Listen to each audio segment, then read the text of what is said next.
You have Silicon Valley on one side saying this is the best thing that ever happened, and you have like labor unions saying like, this is the worst thing that ever happened, we're all going to work in sweatshops.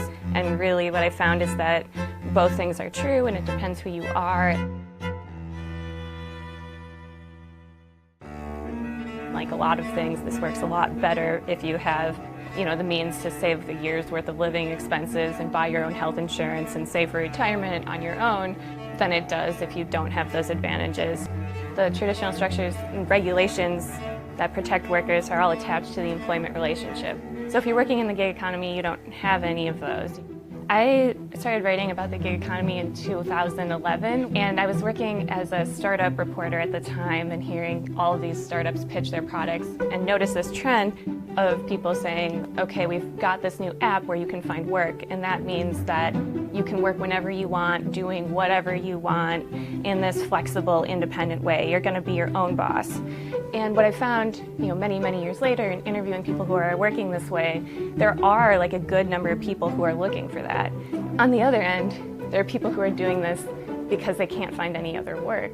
Early on, Uber's CEO said something like, this is really the safety net for a city. If people lose their factory jobs, they can just press a button and get to work. And in my reporting, I found that it really doesn't work that way for everybody. There was a nonprofit organization that tried to test this idea in rural Arkansas, in this town where 40% of people live in poverty and there aren't a lot of good jobs. They said, okay, we'll teach people how to get jobs in the gig economy and connect through them online, and that means that there doesn't have to be opportunity here. They can find opportunity anywhere. And what they found was that it really wasn't the case. These people would apply to jobs, but they were competing with people who would do low-skilled work in other countries for less money, and then people who had degrees, and that just wasn't very helpful for them. The gig economy could be a much better option for everybody if we untied the protections and benefits that we have created to support this full-time job, if we also created ways to support people who are working in the gig economy.